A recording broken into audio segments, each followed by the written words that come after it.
Good morning everyone. Welcome back to GK Today. I hope you all are doing very well, and today we'll be discussing the most important MCQs for 3rd of April 2024. Also, let me tell you that these questions are part of our daily 20 MCQ series in GK Today's Android application, so you may subscribe if you want to. Now let's start with our session. The first question is, recently where was the world's first Omshaped Temple inaugurated?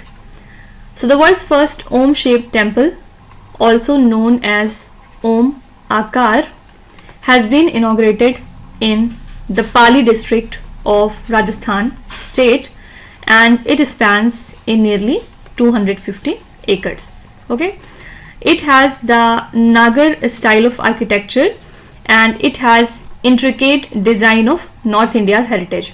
It holds nearly 1008 idols of Lord Mahadev and 12 Jyotirlingas, and it stands at 135 feet with 2000 pillars and 108 rooms. And the top has a shivling that is made of rhinestone from Dholpur. Also, a 2 lakh ton tank enhances its grandeur, which is visible from the space as well. Fine. So the world's first Om-shaped temple has been inaugurated in the state of Rajasthan. Next is, recently which space company has successfully test fired the Kalam 250 at the propulsion testbed of the ISRO? This is Skyroot Aerospace, and they have recently conducted a successful test fire of the Kalam 250 at ISRO's Satish Dhawan Space Center, and the second stage of the Vikram 1 space launch vehicle features a carbon composite rocket motor, EPDM thermal protection, and precision thrust vector control. So it is developed by Skyroot Aerospace, and it will propel the launch vehicle from the atmosphere into its outer space. Obviously it plays a vital role in its ascent, right? So Skyroot Aerospace has successfully test fired the Kalam 250 at the propulsion test bed of the ISRO. Now don't forget that the World Health Organization has recently launched the CoviNet. Okay, what is it? It is a kind of global network of laboratories specializing in human, animal and environmental coronavirus surveillance, and it aims to detect and monitor the emerging coronaviruses, including the potential novel strains. So CoviNet will actually span the surveillance capabilities, particularly in the low and middle income countries, so as to monitor this variant and other significant coronaviruses, which contributes to global public health preparedness. Fine. You can be asked that which organization has launched a new network for coronaviruses named as CoviNet. Answer is WHO. You can be given different options like World Bank, WHO, World Trade Organization, UNICEF, but your correct answer would be the World Health Organization. Next is, NHPC, which is India's largest hydropower utility, recently secured a loan from which country for renewable projects in Bikaner in the state of Rajasthan? So NHPC Limited is India's largest hydropower utility, which secured a 20 billion JPY loan from the Japan Bank for International Cooperation for the renewable energy project, and this includes a 300 megawatt solar project in Bikaner under the CPSU 1000 megawatt scheme. Fine. So JBIC's Green Operations Program supports environmental preservation, and the loan is facilitated by MUFG Bank Limited Japan and Bank of Yokohama Limited Japan, which marks NHPC's first foray into JBIC financing for the renewables. And the Bikaner solar project aligns with India's aim for net zero emission by the end of 2070. Right? Here correct answer is A option, that is Japan. Next is, which department of the Ministry of Defence has issued notification for reorganization of the Directorate General of Quality Assurance? Actually, the Ministry of Defence reorganizes the Directorate General of Quality Assurance by the Department of Defence Production so as to streamline the quality assurance processes and reduce the decision making layers, which would promote the ease of doing business and Atmanirbharta in the defense sector. So the restructuring aligns with the Corporation of Ordnance Factories, which would foster the private defense industry participation and indigenization efforts, and the revamped DGQA offers single point technical support, standardized quality assurances, and a separate Directorate of Defense Testing and Evaluation Promotion. So these reforms aim to enhance the defense industry engagement and boost the exports of high quality defense product, right? Here correct answer is B option, that is Department of Defense Production. Next is United Nations Secretary General has appointed which Indian as his special representative for disaster risk reduction? So India's National Disaster Management Authority official Mr. Kamal Kishore has been appointed by United Nations Secretary General, who is it, Antonio Guterres, as the special representative for disaster risk reduction. So currently he is serving as NDMA's secretary to the Government of India, and now he is succeeding Mami Mizu Tori. Okay. Also he has been appointed as Assistant Secretary General and Special Representative of the Secretary General for Disaster Risk Reduction at UNDRR, and his role is crucial in global disaster mitigation efforts as announced by the United Nations spokesperson Stephen Jurek. Okay. So United Nations Secretary General Antonio Guterres has appointed Mr. Kamal Kishore as his special representative for disaster risk reduction. Global Summit on Extreme Heat recently hosted by which two organizations? So the first Summit on Extreme Heat has been organized by United States Agency for International Development and International Federation of Red Cross and Red Crescent Societies.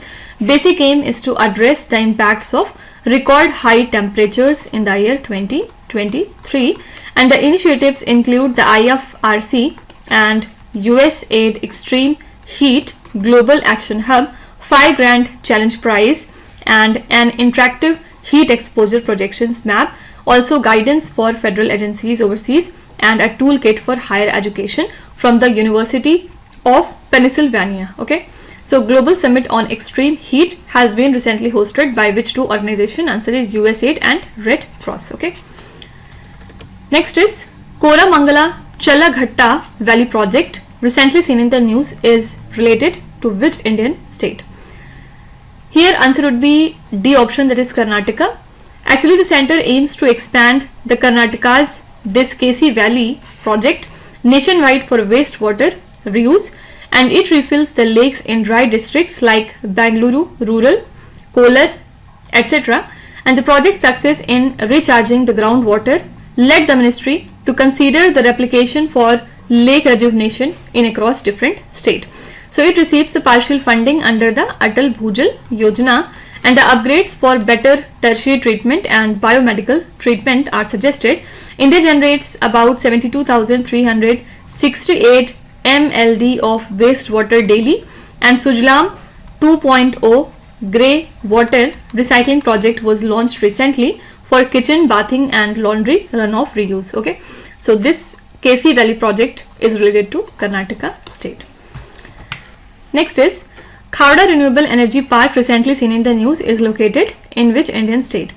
So it lies in Gujarat, and why it came into news? Because Adani Green Energy Limited has operationalized 1000 megawatt of solar energy at this park in the run of Kutch in the state of Gujarat, and it covers overall 726 square kilometers.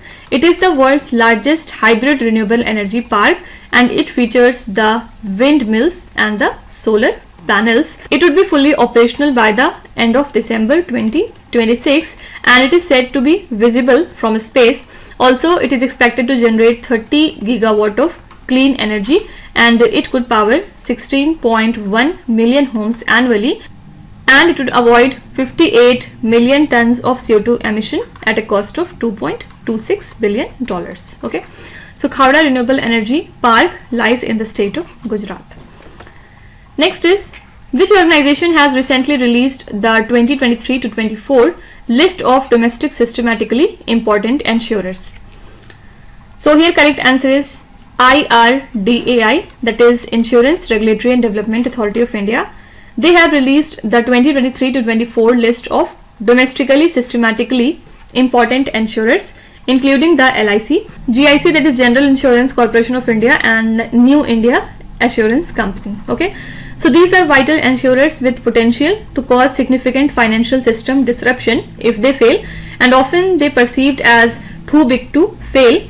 Basically, this authority oversees the insurance sector, and the basic aim is to mitigate the systematic risk and the moral hazards. Fine. Correct answer is IRDAI, that is Insurance Regulatory and Development Authority of India. Next is, recently the Tata Motors and HBCL planned to set up how many EV charging stations by the end of 2024? So they have signed an memorandum of understanding to establish nearly 5,000 EV charging stations nationwide, and the collaboration aims to install 5,000 chargers at HBCL pumps by the end of December, with 21,500 petrol pumps in across India, and HBCL plans to enhance the customer experience by collecting the charger usage data as well. Okay, so it will leverage insights from over 1.2 lakh Tata EVs to strategically select the charger locations, and this initiative marks a significant step towards promoting the electric mobility in India, right? So Tata Motors and HBCL has planned to set up 5,000 EV charging stations by the end of 2024. Next is, Gyalsung project, which was seen in the news, is associated with which country?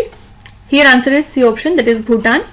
So India disbursed the second installment of 500 crore rupees to Bhutan for infrastructure development under the Gyalsung project, and Prime Minister Narendra Modi's recent visit to Bhutan has emphasized India's commitment to Bhutan's development, where our Prime Minister pledged 10,000 crore rupees in over 5 years to the Bhutan country, and this reaffirms India's support for the country's growth, which would actually strengthen the bilateral ties and the regional cooperation between the two countries, right? So Gyalsung project is associated with Bhutan country.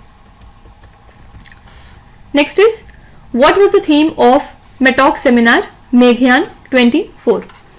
So World Meteorological Day is celebrated on 23rd of March, and it commemorates the establishment of the World Meteorological Organization in the year 1950.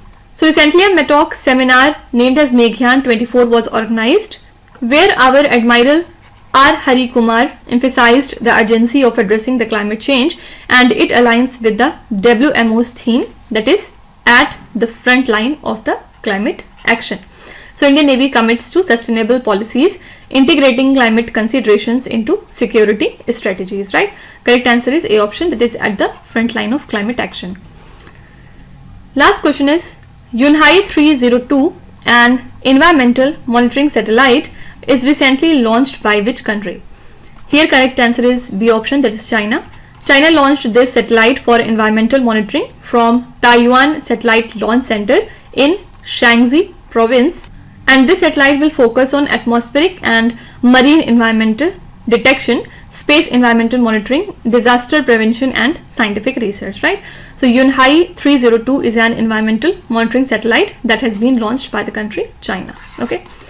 Also, don't forget that France may become the very first country to pass a bill that bans the hair discrimination. Okay. So you can be asked that which country is poised to become the first to pass a bill to combat the hair discrimination. Answer would be France country. So these are the most important current affairs and the news from today. And now let's start with today's quiz. Here on the slide you can see 5 questions which have been taken from the past 2-3 days current affairs. Pause the video and try to solve each of these questions. And at the end of the lecture, do not forget to share your scores in the comment section.